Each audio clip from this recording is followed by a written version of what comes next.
Mesdames et messieurs, nous allons assister à une représentation adaptée avec audio-description du spectacle Les Revenants, d'après Henrik Ibsen. Véritable tragédie grecque où le destin joue un rôle fondamental, où les révélations funestes surgissent par petites notations successives, par petites phrases laissées en suspens. Nous remercions nos auditeurs de régler le volume sonore de leur casque au minimum nécessaire à une bonne écoute afin de ne pas gêner leurs voisins. Plusieurs personnes entrent par le fond. D'abord une femme blonde, vêtue de rose pâle, d'une petite cinquantaine d'années. Elle est suivie d'un pasteur aux cheveux gris en tenue de clergyman.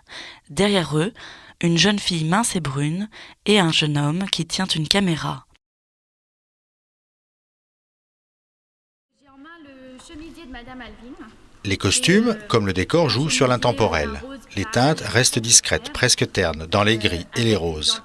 Hélène Alving porte un ensemble clair, pantalon et chemisier boutonnés jusqu'en haut, simplement rehaussé de quelques broderies ton sur ton.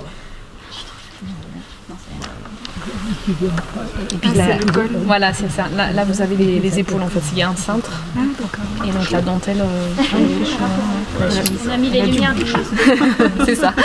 Donc la grosse veste du menuisier qui arrive souvent de l'extérieur. Seul Engstrand, le menuisier un peu rustre, porte des vêtements colorés. Un caractère plus robuste et plus bourru.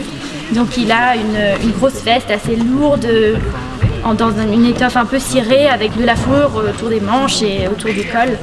Donc voilà, qui est beaucoup plus lourde que le chemisier. C'est tout à fait de menuisier. Vous pouvez supposer si vous voulez. Oui, elle est bien lourde. Heureusement que c'est un homme bien fort. Alors on est sur un plateau rehaussé. Cet espace de 14 mètres sur 10 de profondeur est entouré de murs noirs, anthracite. Le tout est sur une moquette. Si vous voulez faire une petite marche pour vous donner une idée de la distance. Allez, on y va. Non, tout droit. C'est les 10 mètres. Là, vous avez on va éviter le tapis. 14 mètres de profond. Le décor représente deux pièces de la maison. D'un côté le salon, canapé et fauteuil de cuir noir, sagement disposés autour d'une table basse sur un tapis noir. De l'autre, une salle à manger de style nordique. Entre les deux, une cloison de bois clair, mobile, qui, dans certaines scènes, disparaîtra en glissant silencieusement vers les coulisses. Voilà, on va passer par là pour laisser la place. Alors ça, c'est des objets qui sont sur la table. Et ouais, c'est un objet comme un masque en fait. Ah oui. Il y a des trous là. Ah, mais je vois à l'envers. Là, il y a des trous. Là, ça oui, c'est une table. Moi, je pensais à une table de salon. Non, pas du tout. Oui, mais ça où c'est qu'il est là? Le masque là, tiens. Ah oui, c'est un masque. Oui, il y a les yeux. Il y a des trous pour les yeux. Là, t'as la chemise. Ah oui, c'est le nez. Là, les lunettes.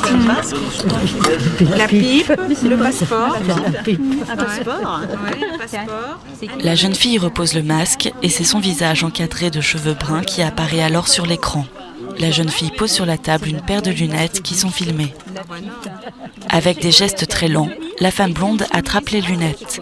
Même mouvement et même jeu d'image avec une pipe en bois qui passe des mains de la jeune fille à celle de la femme blonde, en ayant été filmée et projetée sur l'écran. Lentement, le centre de la scène se met à pivoter. Dans le dispositif scénique, une tournette, grande plateforme circulaire, se met en mouvement pendant certaines scènes, permettant aux deux décors de se trouver tour à tour face au public. Les deux femmes et le jeune homme, toujours groupés autour de la table, se retrouvent alors sur la gauche de la scène, puis dans le fond. Tournez le doigt au spectateur. Le plateau continue de tourner. Inverse. Voilà. Ah ouais, on Et là, on entame le deuxième degré. On peut être encore plus nombreux, c'est bon. Bravo. On est déjà à la Le plateau central qui tournait depuis le début de la scène s'immobilise. La scène s'obscurcit. C'est très sympa. Merci beaucoup. Et bon spectacle surtout. Eh ben, merci. Continuation à vous, hein.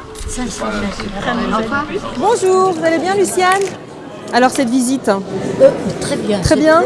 Cette visite, en hiver déjà. Et puis un mardi après-midi, on avait fait la visite. Oui.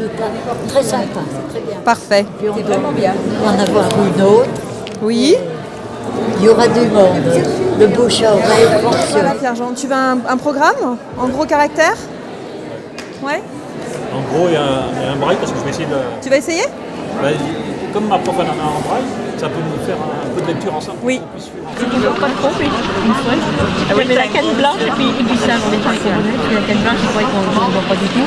Alors, la canne blanche, c'était les jumelles, il y en a des gens qui se sont regardés, ils disaient, mais elle est un livre, qu'est-ce qu'elle fait, à quoi elle joue elle? Je me souviens la première fois, les gens se retournaient parce que c'était votre appareil de très fort.